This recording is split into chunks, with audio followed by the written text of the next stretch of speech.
2007 was a landmark year for a variety of reasons. Steve Jobs launched the world's very first iPhone. The Sopranos aired its series finale. And arguably, most importantly of all, YouTuber Shadow Leggy released Resident Evil Numa Remake.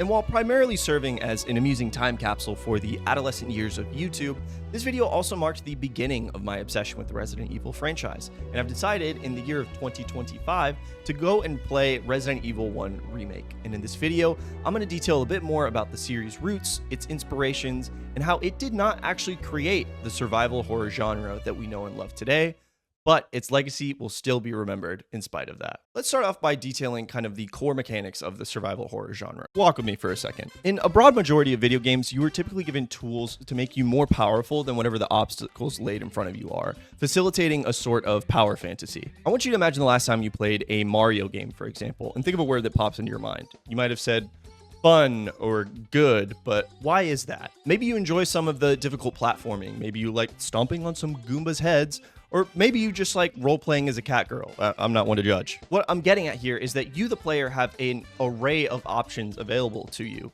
Whether or not you choose to stomp on this first Goomba's head at the beginning of the level has no bearing on your ability to later complete that level. I want you to imagine an alternate scenario for a second where you can't stomp on this very first Goomba's head, but instead only run. Not so nice, is it? Depriving the player of options or taking control away from them creates tension. And Resident Evil is a prime example of this sort of throttling of resources and limiting what options are available to you. Not just your health or your ammo, but your saves. If you choose to play as Resident Boulder Puncher Chris Redfield here, you have 6 total inventory slots. 1 for your knife, 1 for your gun, and 1 for ammo for said gun. This management of space, navigating through this scarcity, puts pressure on the player to make intentional decisions. Decisions like, do I kill this zombie now?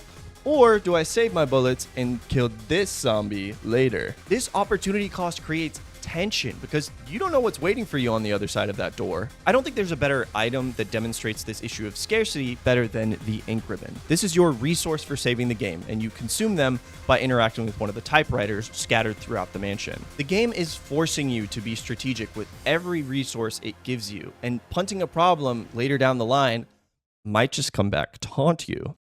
Ah!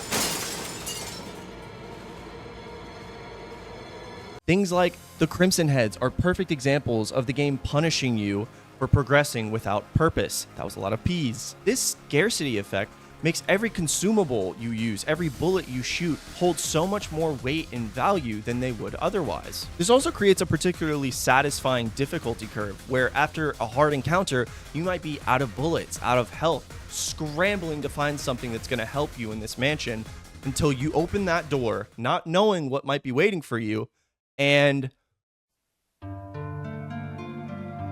the save music hits. This limited distribution of resources to the player makes every victory feel satisfying, be it a zombie man or a zombie shark. But Resident Evil doesn't just limit what it gives you, it also limits what it tells you. At the beginning of the campaign, you are starved for information. You don't know where you are, you don't know where your friends are, and this forces the player to engage with the environment through a series of files and logbooks and key items that are required for you to progress. You don't have any kind of heads-up display, just an empty map and a vague sense of direction. And this lack of explicit directions or guidance really immerses the player into this mindset of, oh my god, I'm trapped in this mansion. I would also argue that the lack of modern quality of life changes like a minimap, for example, help the player get better attuned to their surroundings. The mansion is dense with traps and secrets and hidden items that you'll come to appreciate if you just lean into it a little bit. Having nothing cluttering the player's screen while they progress helps create for a more engaging experience. You're not blindly following a waypoint, you're charting this path yourself. On the topic of going in blind, perhaps the most iconic thing that Resident Evil 1 limits the most is your visibility. Vestigial parts of Resident Evil 1 and the PlayStation 1 era titles as a whole, I guess, are these fixed camera angles and these door loading screens. These are carefully devised and placed to create tension and uneasiness in the player. You don't have power to pan a camera and sneak a peek at what's waiting for you. While I can understand and empathize with people who think that these camera angles and the affectionately named tank controls are a bit tedious, I think that they are a genius technique. Another facet of what I believe makes this game so ahead of its time are the different scenarios that you can play. Reusing assets can be seen as a bit lazy by some developers, but I think it makes sense in this context. When you hit new game, you can play as Chris or you can play as Jill. So not only do these two protagonists differ from each other mechanically,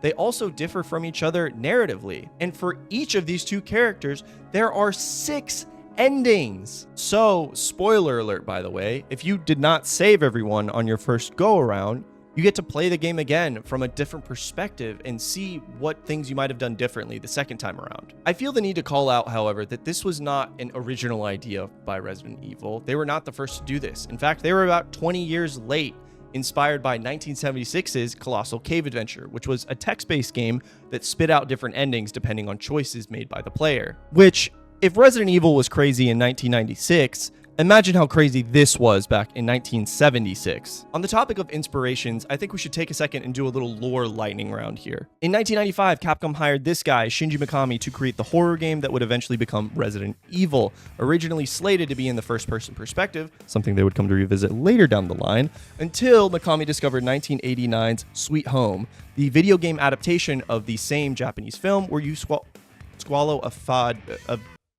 Jesus Christ. Where you follow a squad of 5 people into a haunted mansion, killing monsters, solving puzzles, and exploring a non-linear map. Mikami was also inspired by 1992's Alone in the Dark, where you escape a haunted mansion by killing monsters, solving puzzles, and exploring a non-linear map. Which brings us up to speed to Resident Evil, where you follow a special forces squad unit called STARS that tries to escape a haunted mansion by, well, you know by now. Not saying that Mikami reheated these two guys' nachos right here, but the inspiration's very clearly there. And that right there is the point I'm trying to distill from this little history lesson, that in the marketplace of ideas is what laid the foundation for what we now know as the quintessential survival horror genre. But to be frank, I'm a little torn on how to feel on this origin story a little bit. Because on the one hand, nachos reheated, but on the other hand, competition, up to a certain point, in the gaming industry is a good thing because it rewards innovative ideas and improvements. This, however, very quickly becomes a slippery slope because at what point does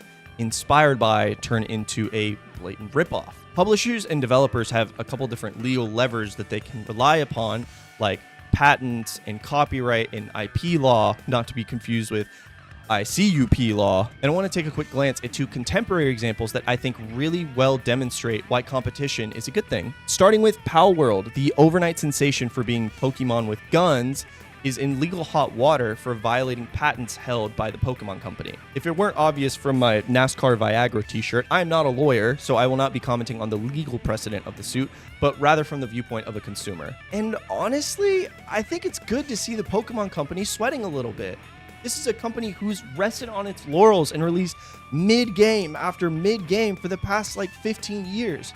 And I'm hoping that this Palworld controversy will be a shot in the arm for the Pokemon Company and Game Freak to make something new and creative and innovative that we haven't seen yet. Pivoting to a different side of the spectrum real quick, we're going to look at the Nemesis system in Shadow of Mordor. The Nemesis system is where enemies remember what you do to them. So if you do them dirty in the early game, they're going to come back later to hunt you down. An incredibly immersive mechanic because it makes you feel like that what you're doing is really changing the world around the player. What you might not know is that the Nemesis system has been patented through 2036, barring anybody except Warner Brothers from using it. What's worse is that Warner Brothers has recently decided to close down a wide number of studios within its gaming division, namely Monolith Studios, who's responsible for Shadow of Mordor and by extension, the Nemesis system.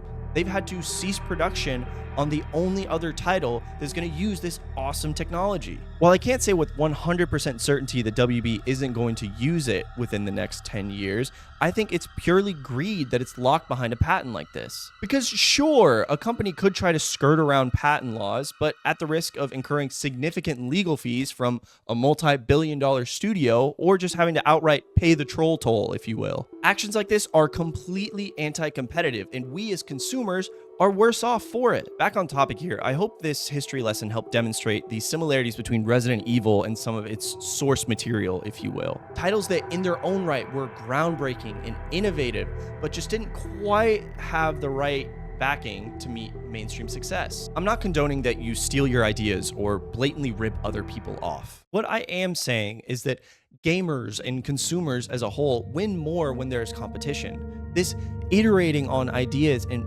bouncing them back and forth between publishers is only going to result in a better product overall. And hey, I mean, if someone decides to put out low level, no effort copycat slop, then we as gamers and consumers need to vote with our wallets. We have to hold publishers and the companies that back them accountable for things like this.